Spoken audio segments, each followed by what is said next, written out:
Assalamualaikum warahmatullahi wabarakatuh. Perkenalkan, nama saya Elis Rosa Indah dari kelas 7 Manajemen Reguler D dengan NIM 185503479. Pada kesempatan kali ini, saya akan membahas materi tentang manajemen konflik. Selama ini kita tidak asing dengan yang namanya manajemen konflik. Tapi apa sih yang dimaksud dengan manajemen konflik? Mari kita simak. Jadi, manajemen konflik merupakan proses untuk mengelola konflik dengan menyusun strategi yang dilakukan oleh pihak-pihak yang memiliki konflik sehingga mendapatkan resolusi yang diinginkan.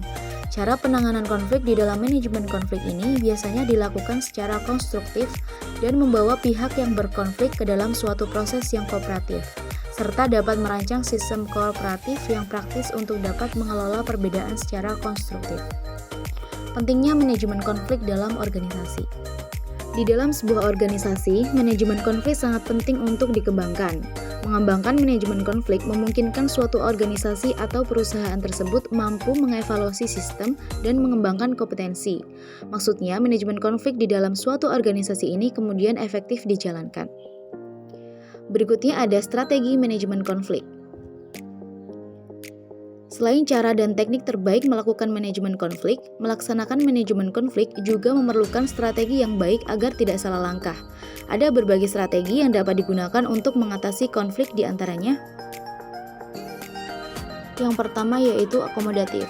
Akomodatif atau accommodation di dalam melaksanakan manajemen konflik ini adalah Anda sebagai pihak ketiga diharap dapat menjadi penengah terjadinya konflik dengan membuka diri untuk menerima dan menampung seluruh aspirasi, pandangan, dan pendapat dari kedua belah pihak yang terlibat konflik.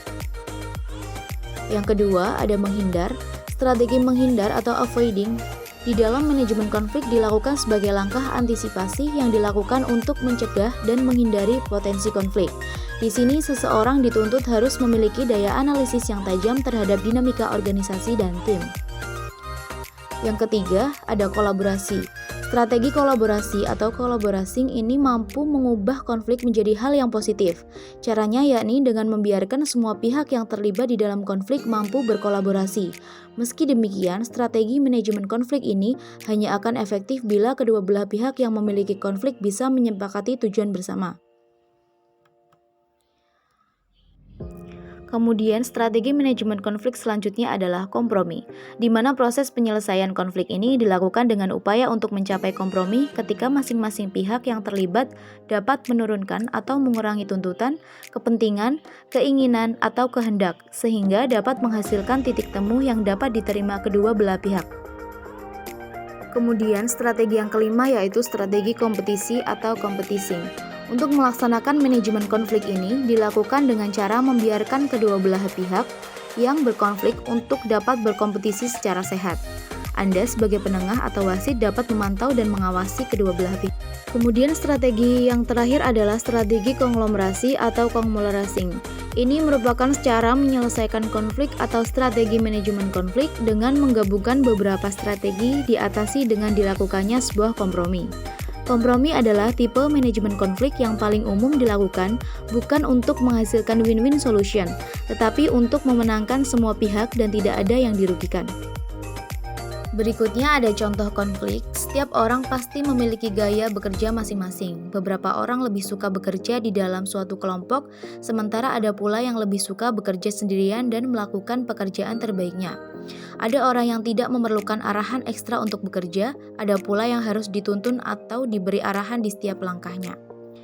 Adanya perbedaan gaya kerja tersebut kadang membuat adanya konflik dan juga membuat individu lain terhambat keharmonisannya, dan pekerjaan timnya terganggu sehingga timbulnya miskomunikasi yang menghambat kinerja perusahaan.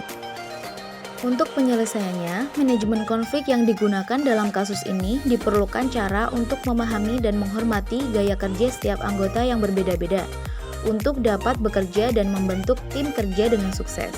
Setiap anggota tim harus saling terbuka dan memahami serta berkompromi untuk mengolaborasikan gaya bekerja yang berbeda. Sekian materi yang dapat saya sampaikan. Semoga video ini bermanfaat dan kurang lebihnya mohon maaf. Wassalamualaikum warahmatullahi wabarakatuh.